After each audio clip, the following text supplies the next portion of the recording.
very much, and welcome to everybody on today's webinar. Look, it's a real pleasure to talk to you today and share a few insights over my journey working with boards and executive teams, both on both sides of the fence as a board director, but also as a safety and risk professional. So thanks to Sue and the IIRSM for the opportunity to do that. I hope you find a couple of useful gold nuggets throughout the session today. I think we've got about an hour or so together today, about 40 minutes of presenting some insights and some things I've identified, and a few aha moments over the years that I've identified, and then some time at the end for some questions and some discussion. I'm pretty passionate about this topic. I think the role of boards and executive teams in safety is actually mission critical and often underdone, not through any ill intent, but normally as a result of perhaps a lack of awareness or a lack of confidence, or as we'll find throughout today's webinar, sometimes getting sort of smashed with a bit much detail in terms of safety and risk kind of technical information from the safety and risk team. So the purpose of today is really to take you through some of that from different personas to help provide a bit of awareness. So for those of you on the call who are in the safety and risk game and working particularly with executives and board directors, I think you'll find some of this incredibly useful. Safe 365 is a pretty proud principal sponsor of the IIRSM Emerging Risk Leaders Network. It really speaks to the core of what we're about as a business, trying to really help enable good decision making, good leadership when it comes to safety and risk management. Oops. All right. So going through sort of the learning program for today, there's a couple of kind of key words that should pop out here. This is about trying to offer something to all of you out there around elevating your leadership capability. I'm sure many of you on the call are already well and truly established in your fields and well respected at what you do. This webinar is not about telling you how to suck eggs by any stretch, but more, I suppose, sharing some experiences that I've had and some breakthroughs I've had along the way, and some hard learnings I've had along the way as well. And if there's some of those that can add some value to your professional pathway and what you're trying to achieve, then well worth spending the hour to share those. So we want to try and give you some tools and some thinking around elevating leadership capability, and also the emergence of digital technologies in this area. And certainly, Safe 365, my organisation is part of that, but there are a whole bunch of others doing some really cool, innovative stuff in this area as well. And one thing we've noticed is that there's a number of safety and risk professionals who probably are apprehensive or sometimes lack a bit of confidence to engage with some of those digital tools. So hopefully we can maybe provide a bit more awareness and a bit more understanding about some of these sort of systems that will help you feel more confident to embrace some of the technologies available out there. As I mentioned, look, I've spent 20-25 years working with board directors and executive teams in different organizations, which I'll touch on a little bit later. But ultimately, it's about trying to make work health and safety understandable and accessible for business leaders, for chief executives, for executive teams, for boards. They're there to make decisions, set direction, and our role is to try and, as safety and risk professionals, make it really consumable, understandable, so that good informed decisions can be made, ideally based on some data. And equally, on the flip side, it's also about helping make boards and C-suites understandable and accessible for safety and risk professionals. Because unless you've operated in that environment, it can sometimes feel a bit intimidating. Sometimes it can feel a little bit scary if the board starts challenging you, and most of the time that shouldn't be the case. It should be embraced, because that's actually the system working in terms of good governance, good management, good accountability, good transparency, and so forth. So we're going to explore a little bit of that today. But certainly we want to try and help enable effective work health and safety around that board and executive table. We want to help with some better understanding of the interactions between what we call sort of human factors, standards, established standards management systems, and various processes, and how they sort of all come together, and how you can sort of present that to board directors and executives so that they can really understand and digest modern work health and safety sort of capability. A specific piece we're going to look at around supporting director and executive due diligence, including holding management to account, which seems a bit weird because in a lot of cases people on this call will be management, but I think it's really important to understand why that's actually important and not something to be sort of intimidated by or certainly not feared. A bit of a focus around providing non-technical senior managers with visibility of sort of the critical ingredients for success when it comes to work health and safety. And then the fifth topic there we're going to look at is assisting with identifying, developing and implementation of health and safety strategic priorities using data-driven insights to drive that process. So this is a really valuable statement or quote from Kenneth Blanchard, and it resonates for me because so often this is absolutely the mission critical for safety and risk professionals. Very rarely as an industry or as a profession are you in the decision-making seat. Normally there's someone else ultimately who's going to make a decision at a strategic level in an organization. And so leadership for health and safety and risk professionals is very rarely by authority. It's very much through influence where leadership is applied successfully. And there's no truer than our profession. So I'm going to come back to this a few times because a lot of what we're trying to do by measuring safety maturity in organizations and then sharing that with boards and executive teams as safety and risk professionals is about trying to increase their awareness, their understanding in a really inoffensive, consumable way so that when we want to talk about risk and safety matters and issues in an organization, those folks that are responsible for those decisions can actually consume it, understand it, and make good decisions. So really important kind of concept here. And often the other reality for safety and risk professionals is when we're dealing with board directors and executive teams, they've got a myriad of other things on the go. You know, they've got individual stresses that they're under. They're trying to manage organizations at the moment through major world events that are on the go, whether it's a pandemic or a war or major supply chain issues or other major commercial impacts on the business. And so very difficult at times to get the attention in the way we need to advance the safety and risk cause. And so that ability to influence, cut to the chase really effectively and efficiently to get the buy-in and get the decisions made is a really important skill to work on for safety and risk professionals. So a little bit just to give us some context in terms of the slides and the 5 topics I'm going to cover off. For those of you who haven't come across Safe 365, you know, we're all about trying to increase leadership enablement when it comes to work health and safety. In terms of my own sort of journey through that, I'm a sport and exercise scientist by trade back in the day. I'm also a qualified company director, and I'm also a certified professional risk manager.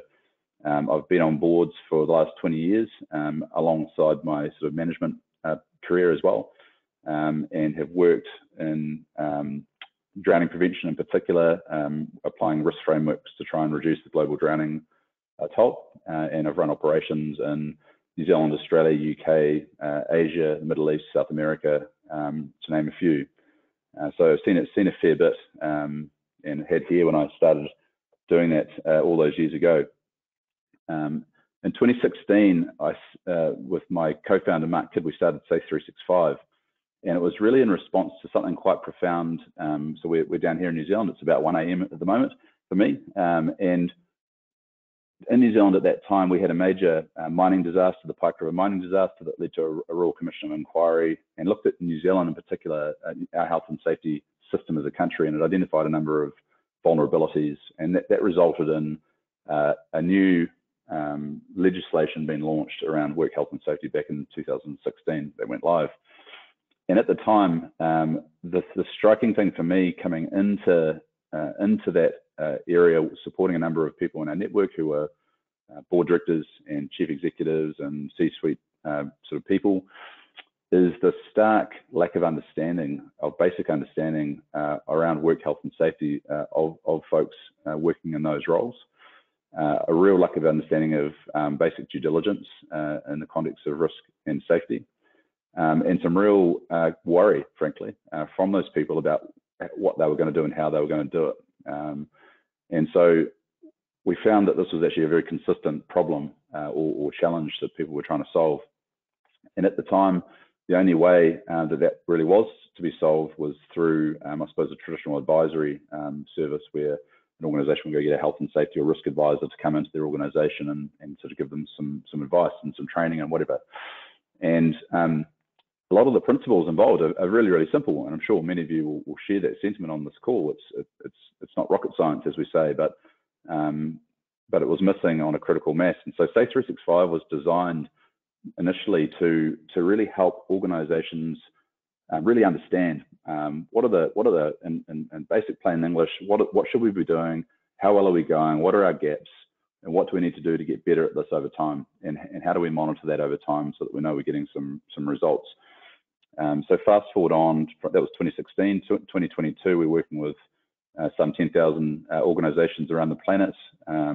And really our vision today is that we want to be the most innovative and enabling work health and safety software as a service platform on the planet for everyday workers. And it's about really enabling people to make good calls, good decisions, informed decisions. And as a result of those decisions, we can drive down harm. And as we'll see on one of the slides coming up, if we can drive down harm, there's a whole bunch of benefits, obviously, that flow from that, whether it be compliance, obviously the social benefits, economic and commercial value, employment, brand, and things like that. So we've made a pretty reasonable start. And over the journey of working with lots and lots of organizations in every industry, every size, we've identified some themes and some aha moments, as I call them, which I'm going to share with you over the next 5 topics.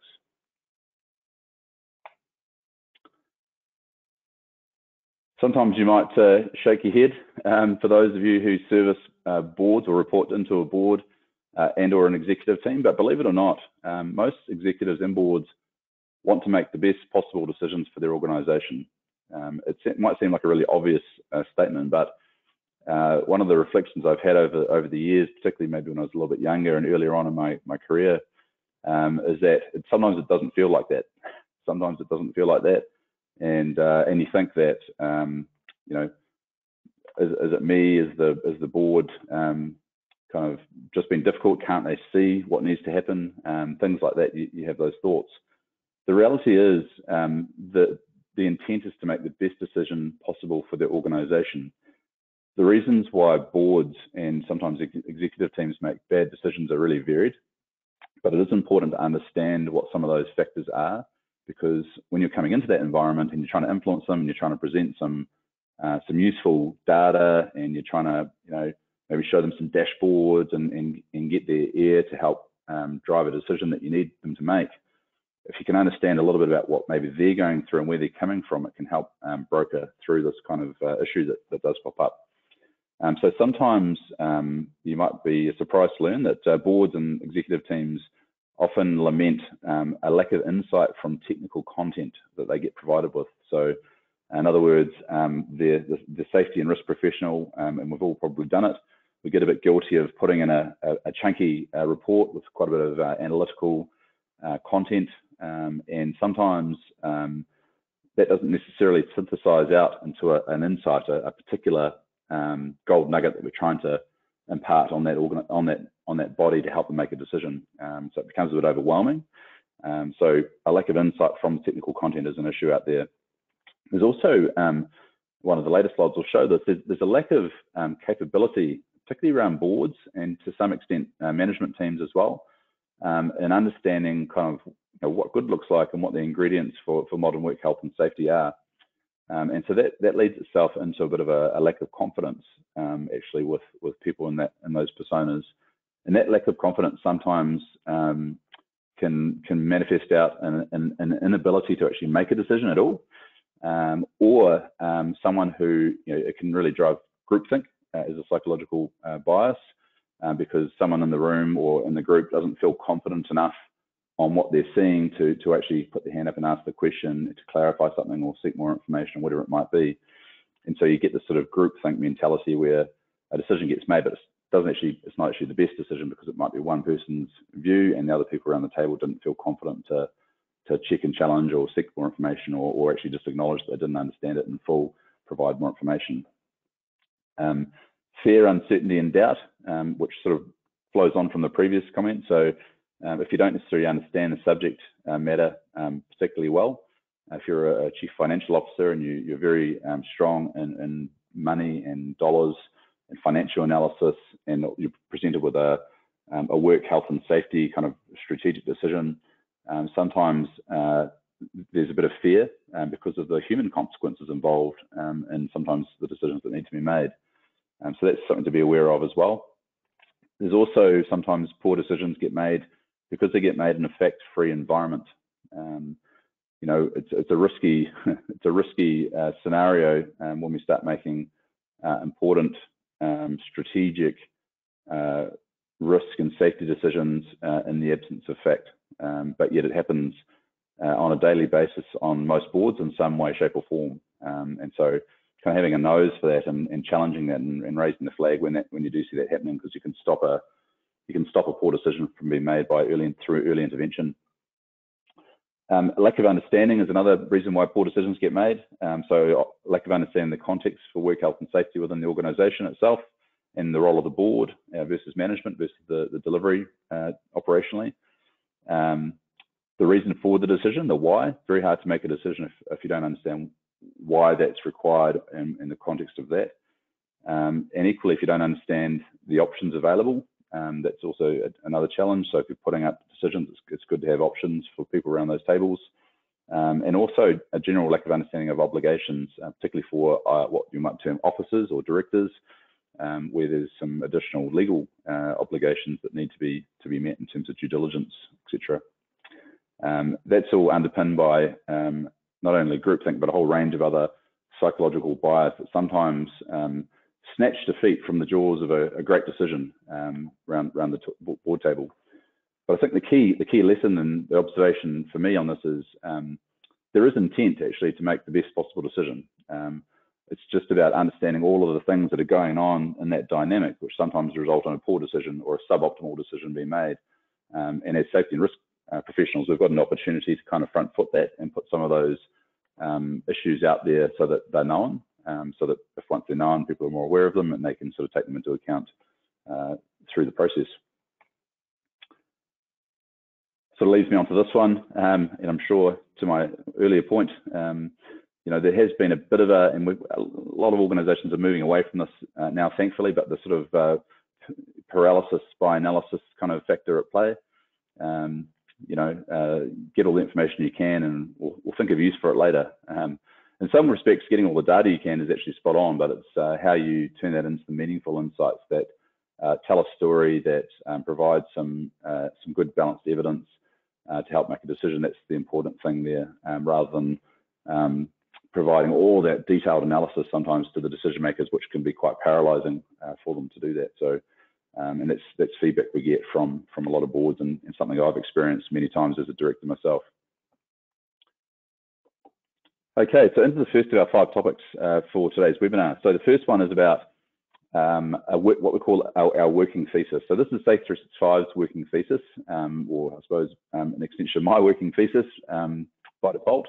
And it's really about how we use technology fundamentally to try and drive behaviours, drive good decisions, leadership enablement, which results, if we can achieve some positive gains in those 3 areas, we can achieve some gains in terms of harm reduction. So a little bit more detail around that.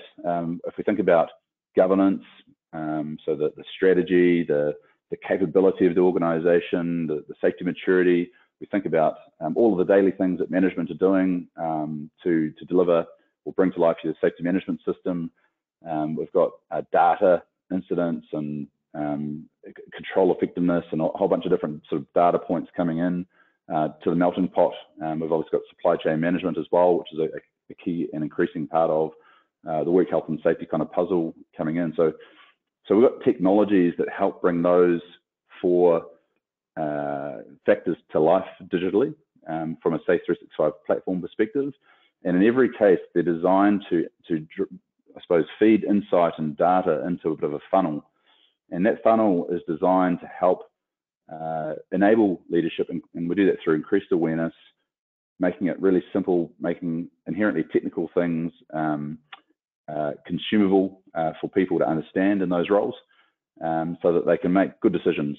And as a result of that, those good decisions and positive behaviours being demonstrated, it sets a tone for work health and safety in the organisation, and that permeates its way through an organisation. I'm sure many of us have seen that in the organisations we're involved with, where if there's a really engaged chair and a really strong board, and they're asking questions and engaged, and they understand their why and they understand what they're trying to achieve, that then flows through into the management team, and that flows through into the actual frontline workforce. And as a result of that increased attentiveness, or increased sort of daily diligence, if you like, less things happen, and less accidents happen, and less harm results.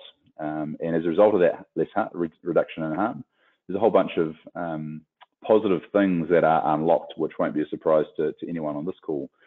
Whether it be, the social impact that people get to go home each day to their families, and the value of that in our lives being absolutely mission critical. The positive culture change, which is around employment and employment brand and staff retention and engagement. It's actually about stronger commercial performance. If we make less mistakes, we have less quality issues, as well as safety issues or environmental problems and so forth. So we're more stronger in terms of bottom line performance. If you're a safety and risk professional and you want to get the board and C-suite engaged, and you can tell a story about how safety is going to improve commercial performance for the organisation, I can guarantee you'll get some great questions and some engagement from those particular people. Improve productivity, because we're literally spending more time on the job within the organisational workforce. Obviously, that then flows through into reduced workers' claim, workers' comp, various insurance claims, and so forth.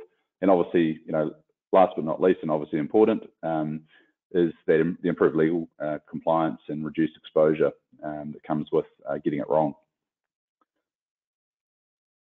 So this is kind of how Safe 365 as a product is designed, and this webinar is less about sort of Safe 365 specifically, but more about how, as a digital tool, you can use it to measure and influence some of these factors, which can then enable improvements in safety leadership, particularly with those non-technical people that you're working with around boards and executive team tables. There's another kind of key shift that's happening in the market more and more, which is this thing called a shift from, I suppose, a traditional compliance focus across into more of a maturity focus. I think this is probably the same in risk management generally, as well as specifically in this case, work health and safety. And this is a New Zealand example, but you can put any country's legislative kind of reference on the left there. All the folks on this call have a Health and Safety at Work Act or similar, and it's a minimum expectation that every entity in the economy that you're operating meets those requirements or meets those obligations outlined in that legislation, and that's that basic compliance. Compliance or legislation doesn't recognise what good looks like.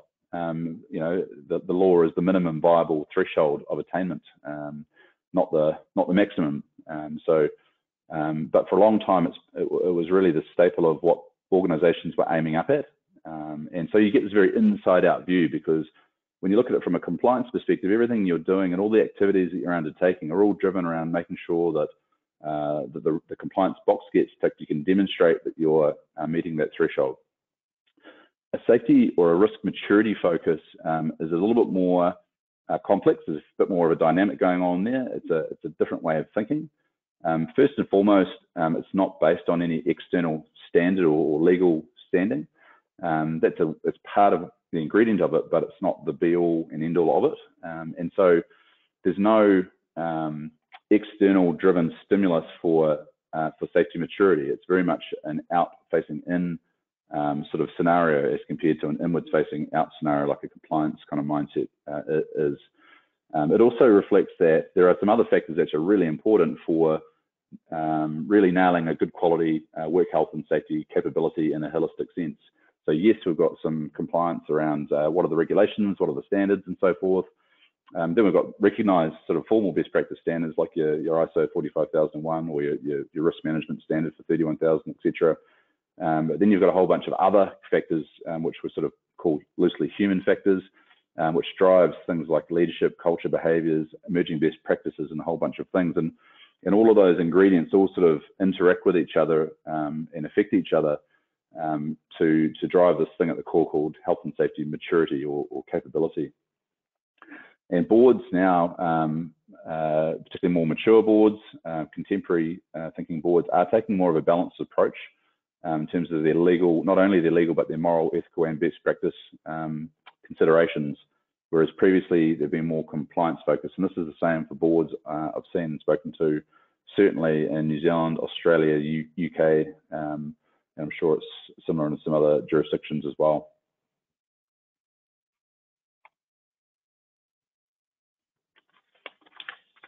Okay, so the second topic is understanding the interactions between human factors, standards, management systems, and about really going digital. So we've sort of looked at, okay, this difference between safety maturity versus sort of, I suppose, a traditional compliance sort of mindset. If we sort of take that a step further and we start to look at how you can bring that to life, on the right-hand side, you've got a digital health and safety maturity profile. So you can see there that the ingredients are sort of split into sort of 10 modules, which you can kind of see listed on the right-hand side of the dashboard. And then on the very outside ring of the Safe 365 dashboard there, those are individual elements or questions that make up a component part of the module for the overall maturity model. And you know, sometimes people in our industry, they'll look at something like this and think, gee, that's really complex, or that's really tech, it's really digital, and feel a bit intimidated about engaging with some of that. And the reality is, you know, not only Safe 365, but many other sort of tools out there. You know, if you can use Facebook, LinkedIn, Insta, you will manage to navigate your way into a go-to webinar today. You've got enough digital capability to engage with this stuff, so you really should back yourself to engage with these tools. They're not as gnarly and as scary as you might think, and sometimes they can give you a wonderful platform to really elevate the role that you're playing within the executive team and the board, in terms of having the conversation, in terms of enabling those people to be better at what they do, and helping and grow their awareness and transfer a lot of micro learning to those people, so they can be more effective at what they do. So number one, if you can use Facebook, LinkedIn, or Insta, you can do this. You can go digital. You can embrace things like Safe 365, and you can do an assessment on your business in as little as 90 minutes to 2 hours to go through and actually populate out the profile.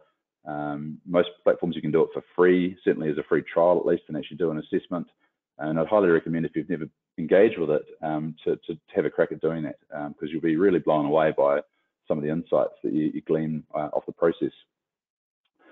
The second point there is that it's really easy to understand for non-technical business leaders, and you know, for a lot of it's easy for us to forget sometimes about who the customer is, who the key stakeholder is as a safety and risk professional, and we sometimes can get a bit carried away with ourselves and our deep technical capability and our ability to analyze risk, and sometimes that actually gets in the way, not intentionally, but it gets in the way of actually just distilling it down into what the C-suite, the executive team, and the board need to know to make good decisions. And so platforms like this give you an opportunity to break it down to plain English, to make it consumable and understandable. And you actually want to be challenged, because if you're being challenged and asked questions by those folks, it means that there's engagement, there's interest, there's some computing going on from what you're putting in front of those people, and it's a really healthy thing. So, you know, you actually want to seek out that check and challenge. Obviously, business intelligence that informs decision making puts the safety leader in the position of influence. You know, back to the first slide, I think, or the second slide, where we talked about, you know, effective leadership or successful leadership is about influence, not about authority. And that's so true in our profession. And so if we can use tools like this to visually increase that awareness, to enable decision makers, it actually helps us as safety professionals move into that position of influence, where people understand what we're on about, what we're talking about, and how it's relevant for the organization, how it's relevant for their role. And equally, as over time, as we've seen with a number of organizations who have applied these methodologies, those same boards and executive teams will actually start to come back more and more seeking that that wise counsel from you as their safety and risk professional. So use the technology to help you create that platform of influence. It's also simple, scalable, and repeatable, which is some of the benefits that digital tools come with.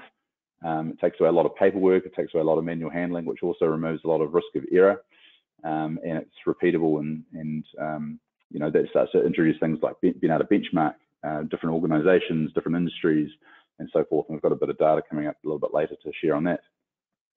You can also do it not only for a whole organization, but you can actually take that same maturity assessment and you can roll it out within a larger organization across different sites or business units or divisions to actually start to identify differences in capability within the same organizational structure. And it's quite interesting when you see, say, one organization operating under the same health and safety policy, same health and safety management system, but very, very different varying levels of safety maturity. I'll talk about that a little bit more. We've got some visual examples of it. So that's, I suppose, a really practical example of, you know, how you can use a digital platform to demonstrate the different ingredients, the interactions of those ingredients in a modern work health and safety kind of capability profile, and then how, as safety professionals, we can use that to help us influence some of those key personas that we're trying to influence to perform our role. And then once we've got that sort of baseline, or we've got that sort of day one view of it, then it's about telling that story and taking your key stakeholders on a journey over time. So it's about using the data to use time, money, and energy effectively to improve safety capability. You know, so when we talk about safety capability and safety maturity, these are leading indicators. These are things that help strengthen the fence at the top of the cliff, as compared to controls that mitigate the impact of something once it already occurs, a lag data point. So these are all lead indicators, and we want to try and build that fence at the top of the cliff as effectively as we can. And explaining it in those terms to a board or an executive team is really valuable, so that they understand that. And recognizing that, you know, I talk quite often about over saying you can't click your heels together 3 times and fix safety. It just doesn't work like that. So it's about having a really true and real and pragmatic view of where we're at today, and then going on a bit of a journey and trying to set some goals and engage all your stakeholders in that journey so you can move sort of up through the various maturity kind of layers towards a level that's you know, appropriate for your organization. It doesn't mean that we all have to be at 80+% and be excellent at this, because in some organizations, you know, that's a pretty high bar to set, and sometimes they're coming from a low base. And also the risk profile presented by some of the work or some of the businesses we're in doesn't necessarily warrant the need to drive that high up in safety maturity as well. So it's about good risk-based thinking and decision-making towards that.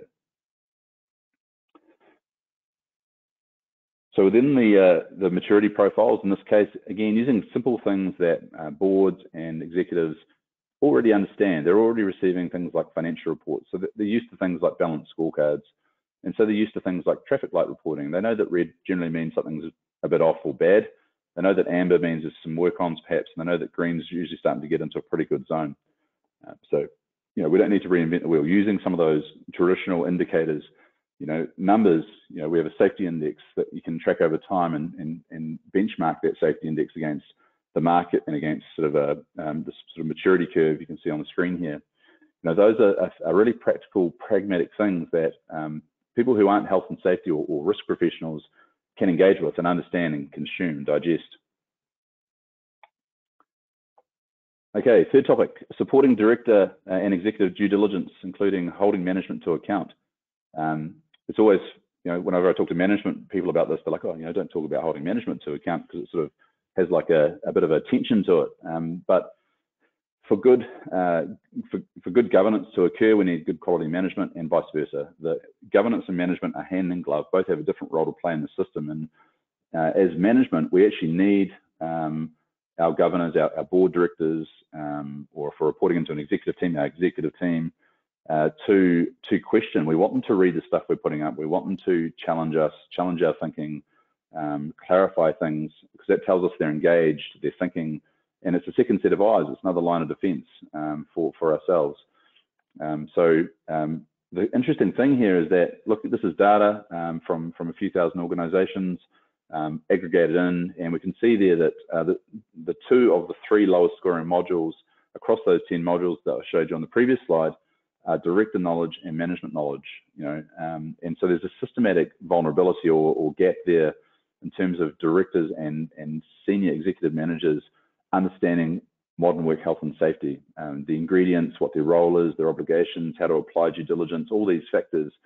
And it's kind of a scary thought, because when you kind of consider that things sort of flow down through an organization, if there's a fundamental vulnerability at that high end, then what does that sort of mean as it flows down through the organization towards the actual delivery arm or the operational arm? So that's an eyes wide open thing, right? That's real data, statistically significant. It's a real thing. So we've got a role to coach and manage up and support and enable those folks to get this stuff and understand it, so that they can be effective in this area. As I mentioned, it flows through the C-suite consciously and culturally, subconsciously out through the organizations. And as a result of that lack of capability, really good questions don't get asked so often. And as a result, often things go unchecked, which are unhealthy for an organization. So some really practical ways that due diligence can be exercised, and some of these are really obvious. And I think there's a lot of assumed knowledge around in terms of what we think executives know or boards know and don't know. So my experience with this is start basic. Don't assume anything. Don't assume that a board director understands some basic due diligence. Provide your support to help them so that they understand what it is, even if it means literally being inducted on what their director level obligations are when it comes to the work health and safety sort of model that you run. But some practical scenarios here. So adequate onboarding. About 9 out of 10 organizations that we work with, and given the scale I mentioned, 9 out of 10 don't do any director level work health and safety induction or onboarding as part of that process. And so there's this massive kind of cavern of assumed knowledge, which is actually just not a real thing. There is no knowledge there in a lot of cases, and there is in some other cases, but it's an inherently low level of capability. So don't assume it. But it's a simple thing that can be done, and do refreshers on that every so often as well. We talk to directors about asking for more information or explanation from management if they don't understand something, so they can actually assess the report and its contents and actually understand the insight that report's trying to throw up, or what the decision is it's putting up, so they can make an informed decision. We talk about doing some observations and observing a work area with a health and safety and well-being lens to check and verify that what's been received in reports is consistent with what a director or an executive is seeing and hearing. So risk and safety professionals play a role in facilitating that to happen. Encourage it to happen. Again, it's another line of defense for us as risk and safety professionals if our officers are out exercising that due diligence, doing safety observations and so forth.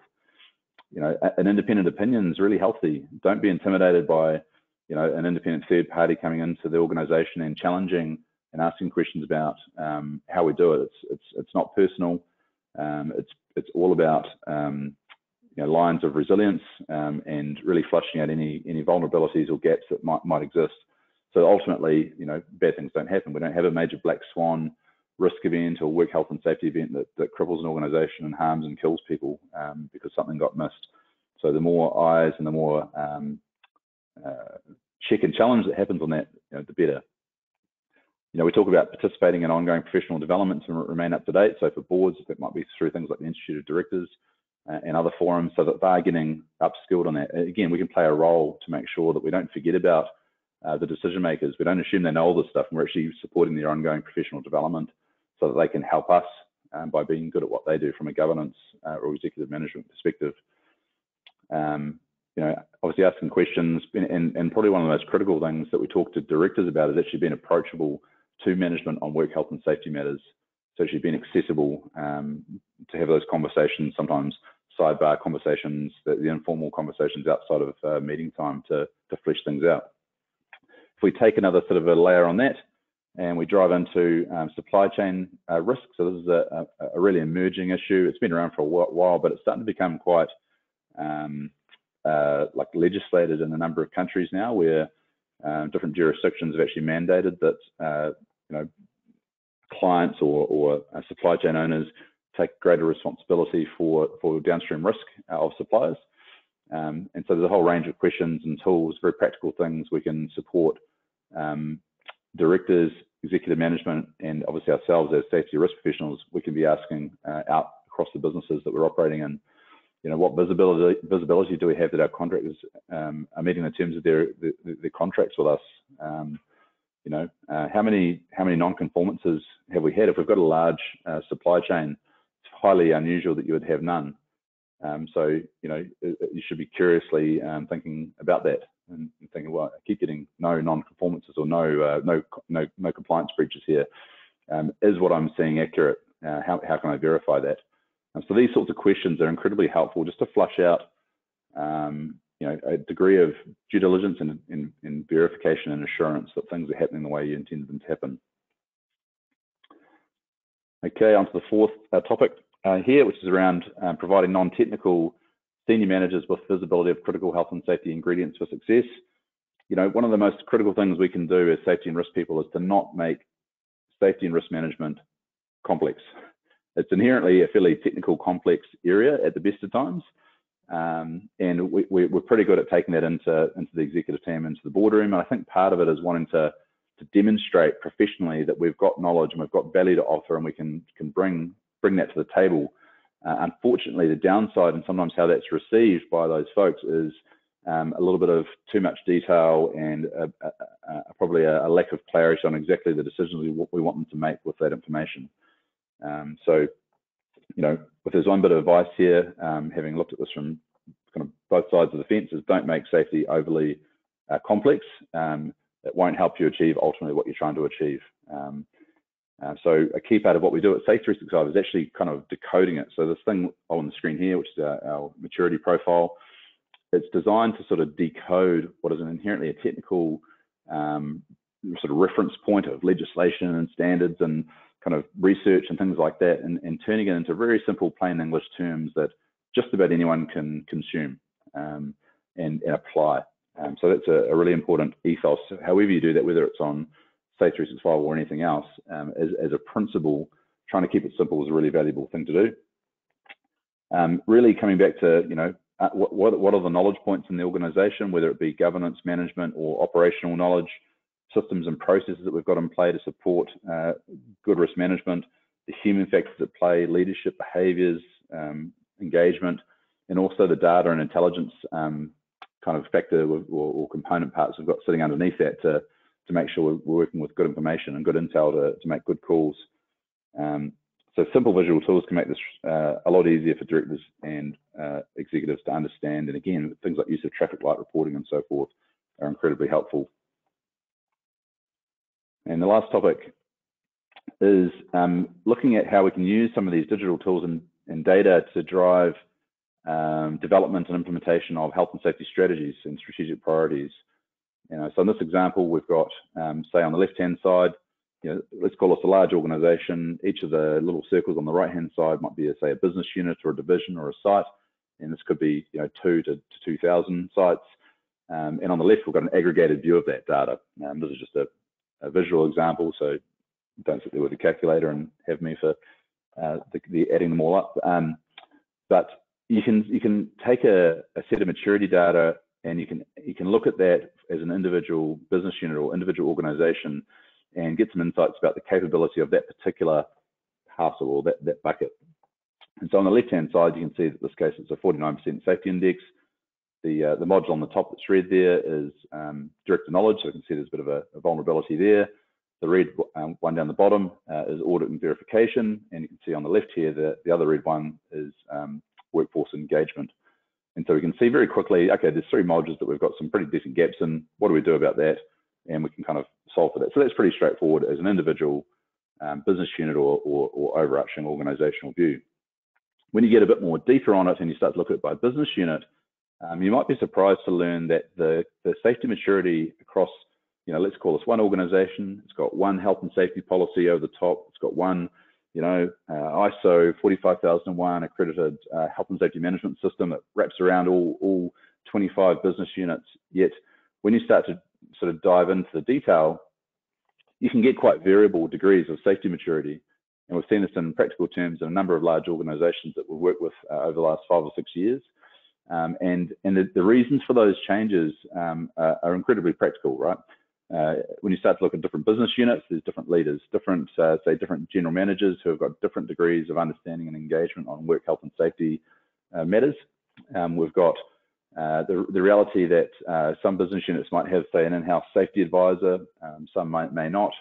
Then the actual operational risk profile of some of those business units might drive a different tone around safety and risk management as well. And also people come and go. Good people leave. Sometimes that might drop maturity, and it's a dynamic kind of concept. So it is strikingly different often in large organizations from business unit to business unit as compared to a whole of org view. Nonetheless, you can look at the data and you can identify the common thread. So in this example, we've just got 4 business units, north, south, east, and west. Same organization, same health and safety policy, 4 different sites. And we can see there that there's a common vulnerability in module 2, which is that management knowledge area in this case, which is consistently vulnerable across those 4 different business units. So from developing a strategy perspective, from a whole of business perspective, we can identify that as a common systemic issue or opportunity to improve.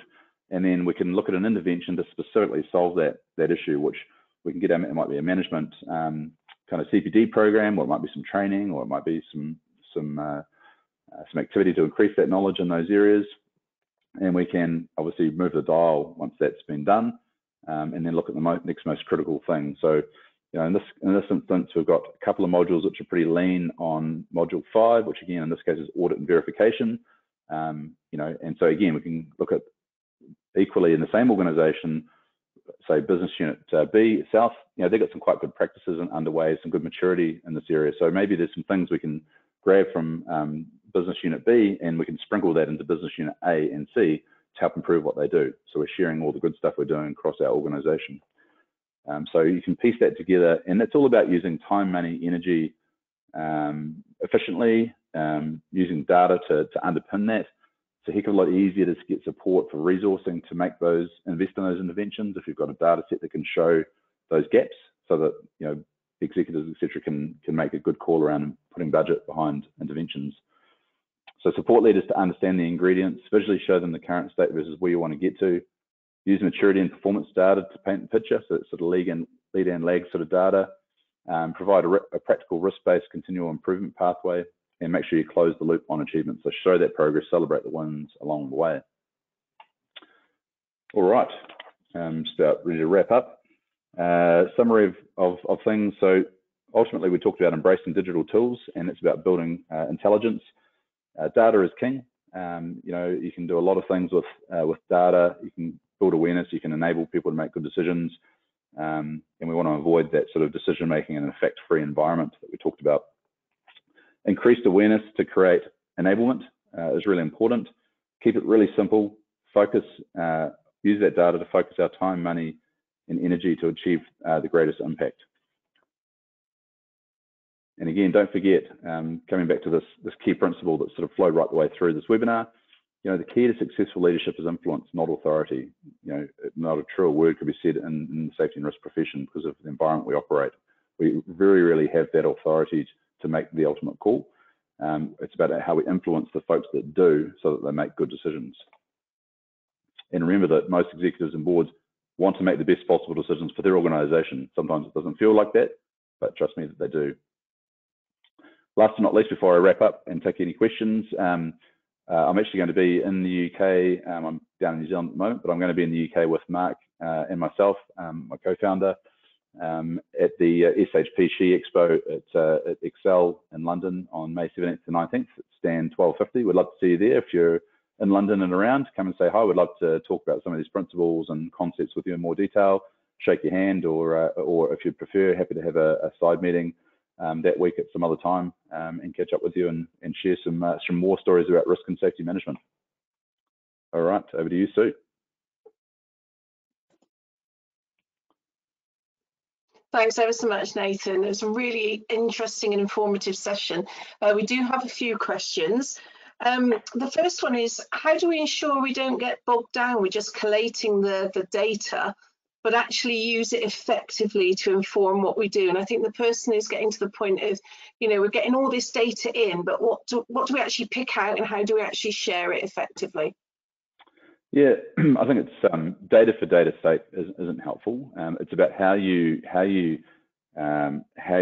share it, how you disclose it with the stakeholder group that you're working with. And so one of the most powerful things, if I go back a couple of slides on here, is the output. So you know, that visual in that starburst that you can see there, you know, that's got something around, there's about 100 different data points that sit on that specific visual, but it's on one page. It's very easy to see, and you can have a, you know, you can put that visual up, for example, in a board meeting, as a number of our users do, or around the executive table, one screen, and you can have a really robust discussion about what is actually A, quite technical, and B, there's quite a lot of data sitting there, but it's not overpowering for those stakeholders to consume that data.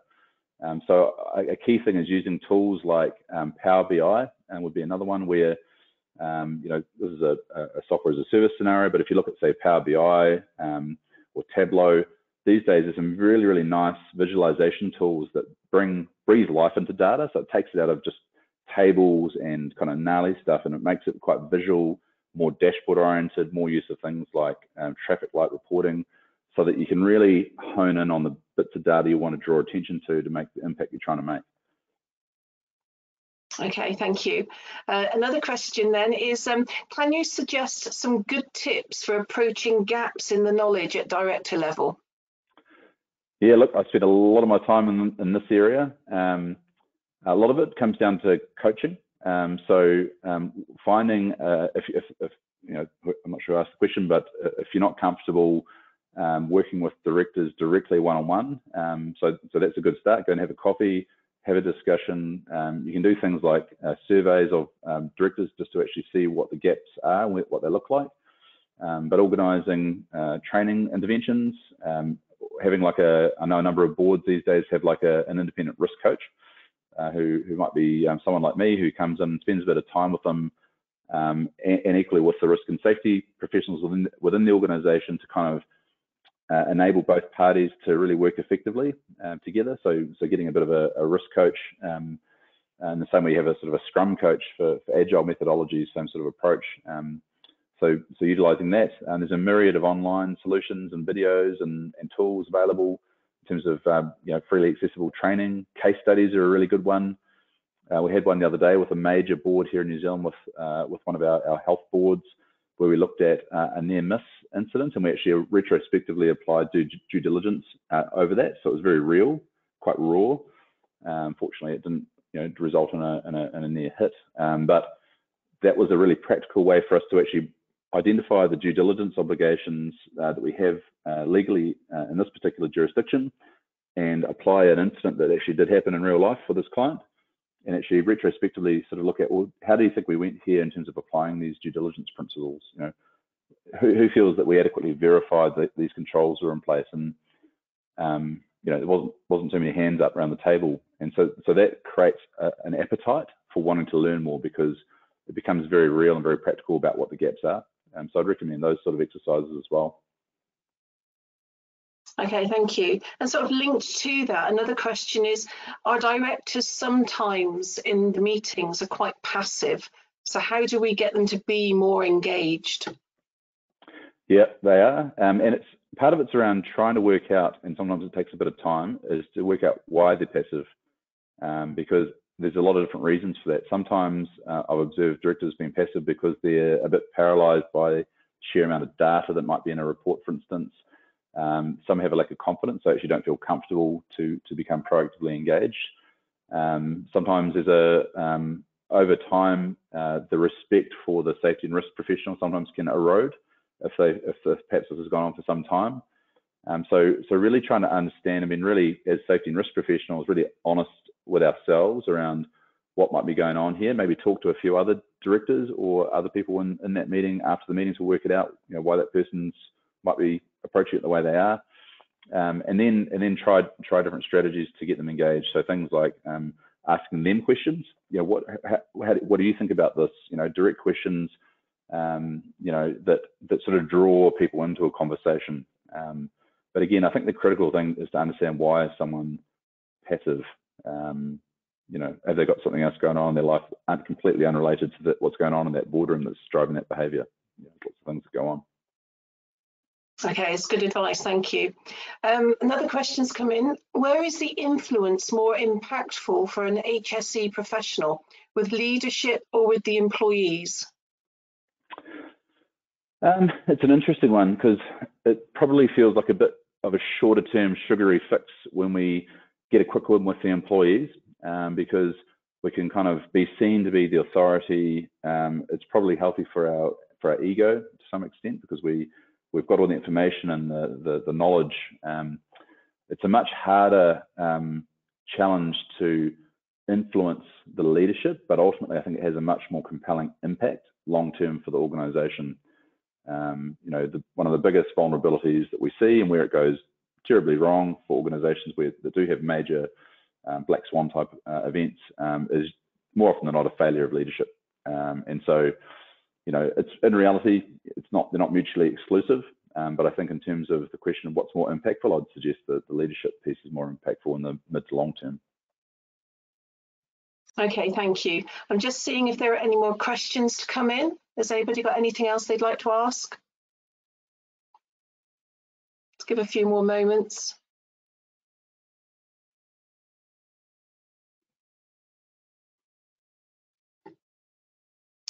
No, that looks like that's all the questions we have for today, so I think we'll leave it there. Thank you ever so much, Nathan, for sharing your knowledge with us, and thank you to everybody that's joined us today as well. The recording will be on the YouTube channel either later today or tomorrow, so you'll be able to catch up and recap on anything in your own time. So we'll end the webinar now. I hope you have a really good day, and thank you again, Nathan. Bye-bye. Thanks very much. Thanks, everybody. Have a good day.